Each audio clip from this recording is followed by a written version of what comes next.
was quite confusing when the legislation came down, or the court judgment came down, that fees were no longer going to be charged in school. I don't want to lose the programs, but I still think I wouldn't be paying them. It's not a perfect compromise, but you know, it's probably as good as what the Canadian system could come up with.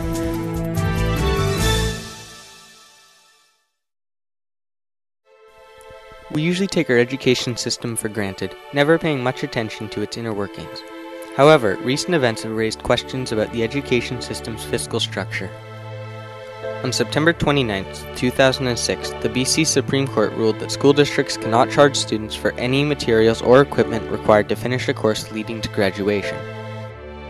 The man behind the lawsuit was Victoria School District trustee John Young. His argument was simple. You have poor children in the school who are taking courses that they don't really want to take because they can't afford to take the courses they'd like to take. And that's unfair and unreasonable and unjust, and I'm against it. Mr. Young explains to the public on his website that anything and everything that is required for any children's course, including electives, between kindergarten and grade 12 is free. There can be no course fees, no instrument rentals, and no charges for calculators, textbooks, equipment, necessary materials, etc. So what does this mean for the schools? How did it affect them? We weren't sure what it meant to us, because there was a school act, there were regulations that allowed us to charge some fees, and yet it looked like the court was saying we couldn't charge fees anymore except for certain very narrow items. Initially, I feared it a little bit because I was afraid that students might decide not to take AP because they didn't feel they should have to pay for it. When the ban came in last year, I was very new to the PAC and to the issue. And my initial thought, like probably many others, was sort of a selfish thought. I thought, gee, that would be nice if I didn't have to pay.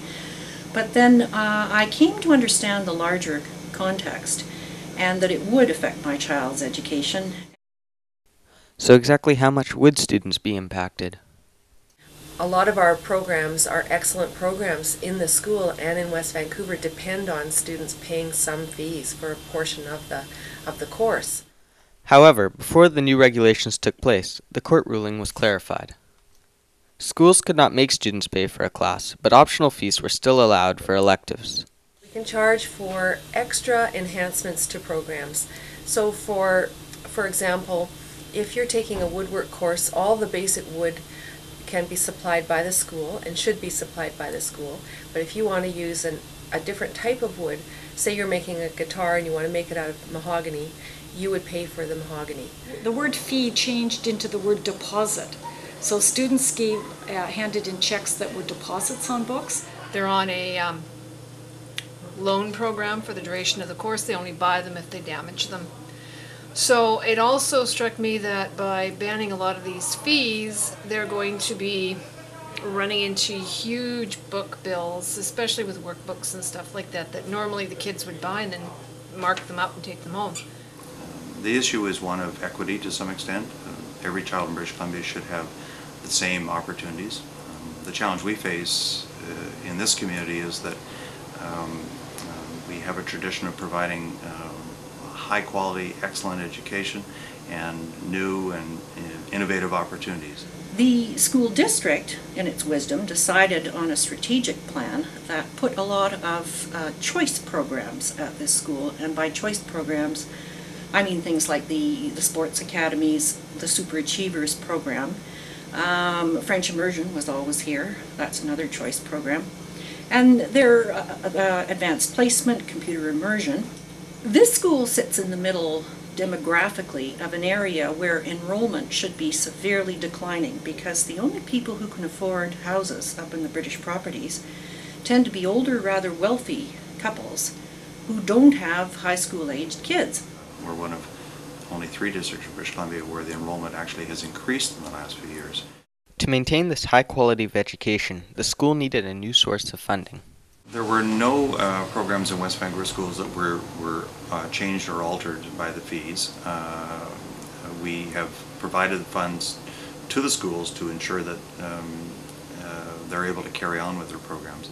Last year, the board made the decision to allocate about $400,000 to the 3 secondary schools to ensure that all the programs continued. Even with the new school fees ruling, some fees outside of the classroom have remained untouched. We've always been able to charge an activity fee for students who attend a school, and we charge $40, and that takes care of things like awards for students, athletics program, extracurricular activities, student council, intramural games. Those things have always been able to be charged. The PAC parent fee is $25. It's an optional fee that parents can pay.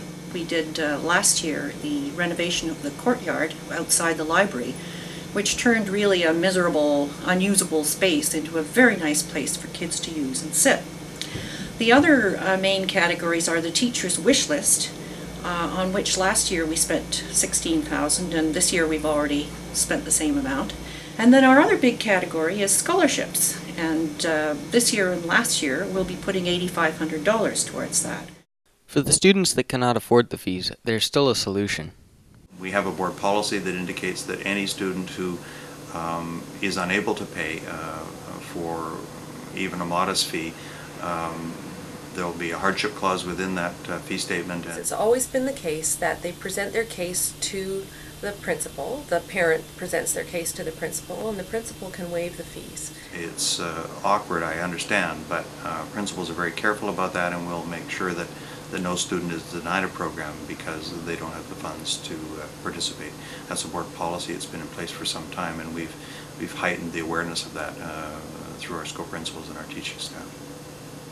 If the family isn't in financial need, then we ask the students to pay, and we send home invoices if they don't pay, and we carry the fee over from year to year if the students don't pay. So we like them to pay, and at least 90% or more of the students do end up paying their fees. I have met a few people who are objecting to paying fees, and I'm happy to talk to them if they like. One such student is Daniel Merkins, a grade 11 at Sentinel Secondary. Okay, I didn't feel it was appropriate to pay the school fees, so I decided that maybe it was a better idea not to. Especially because I feel that some of the things that are in the school, the student fee package, which is the $40 student activity fee, should be covered under budget, or we just simply shouldn't be charged with. I can't always convince them because they have their ideas about, and sometimes it's a philosophical or a political stance that they take, and that's unfortunate. You know, suddenly I was being called a horrible student, and it's like, you know, oh, you have no school pride or whatever, and it's like, that's not true. Like, I totally love my school, right? And I just simply wanted a breakdown of where's it gonna go, and he couldn't give that to me.